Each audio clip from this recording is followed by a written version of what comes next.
నమస్కారం నాగవంశీ గారు. Pre release ఈవెంట్లో మీకు ఎంత ఇష్టమైన త్రివిక్రమ్ గారిని ముందు పెట్టుకుని ఒక మాట అన్నారు మీరు. జూనియర్ ఎన్టీఆర్ గారిని తెలుగు డైరెక్టర్లు అందరూ చూపించిన దానికన్నా చాలా బాగా చూపించారు అయాన్ ముఖర్జీ గారు అని మీరు అన్నారు. త్రివిక్రమ్ గారు తీసిన అరవింద్ సమేత వీరరాఘవ సినిమా చూసారా? దాంట్లో ఎన్టీఆర్ షర్ట్ లేకుండా ఫస్ట్ ఒక ఫైట్ సీక్వెన్స్ వస్తుంది.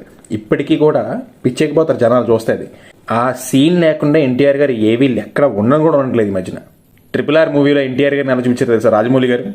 ఎన్టీఆర్ గారు ఎంట్రన్స్ షాట్ చూసిన తర్వాత నేను ఈ మాటలన్నీ మాట్లాడుతున్నాను. నిజంగా ఆ షాట్ చూడగానే నేను చాలా డిసప్పాయింట్ అయ్యాను. మీరు ఆ మాట మాట్లాడకుండా ఉండాల్సిన స్టేజ్ మీద. ఓకే, హానెస్ట్గా మూవీ గురించి మాట్లాడుకుంటే కొన్ని లాజిక్స్ పక్కన పెడితే ట్రైన్ సీన్ నాకు చాలా బాగా నచ్చింది. ఫ్లైట్ సీన్ ఒకటి చాలా బాగా నచ్చింది. ఇంటర్వెల్ ట్విస్ట్ అదిరిపోయింది. సెకండ్ హాఫ్లో బ్యాక్ డ్రాప్లో వచ్చే ఒక ఫ్లాష్ బ్యాక్ ఉంటుంది, అది కూడా అవసరం ఉంది. బాగా చేసి ఇంతేనండి. సినిమాలో పాజిటివ్స్ నాకు అనిపించింది అయితే ఇవే. అండ్ నేను మళ్ళీ చెప్తున్నాను, అబ్బా అనిపించింది అయితే మాత్రం ఇంటర్వెల్ దగ్గర ట్విస్ట్, ఆ ప్లాట్ ట్విస్ట్ నాకు చాలా బాగా నచ్చింది. ఎన్టీఆర్ గారికి కనిపించే సీన్స్ వరకు అయితే మూవీ మాక్సిమం ఓకేగానే ఉంది. కానీ రిమైనింగ్ పోర్షన్ ఏదైతే ఉందో హృతిక్ రోషన్ లవ్ స్టోరీ కానీ ఇంకా కొన్ని పోర్షన్స్ ఉన్నాయి, నాకు అవి నిజంగా అంత ఎంగేజింగ్గా లేవు. సినిమాలో నీరసం వస్తుంది మనందరికీ చెప్పాలంటే. ఫైనల్గా నాకు ఏమనిపించింది అంటే మూవీ ఓవరాల్గా యావరేజ్ అనిపించింది. ఒక సినిమా బాలీవుడ్ నుంచి, ఒక సినిమా కాలీవుడ్ నుంచి, ఒక సినిమాలో ఎన్టీఆర్ గారు ఉన్నారు, ఒక సినిమాలో నాగార్జున గారు ఉన్నారు. ఈ సినారీ ఎలా ఉందంటే ఈ మొత్తంలో కింగ్ మేకర్స్ కింద ఉన్నది ఓన్లీ TFI వాళ్ళు మాత్రం అన్నట్టు ఉంది నాకైతే క్లియర్గా. అది స్టిల్ TFI ఆడియన్ బాగుండాలి.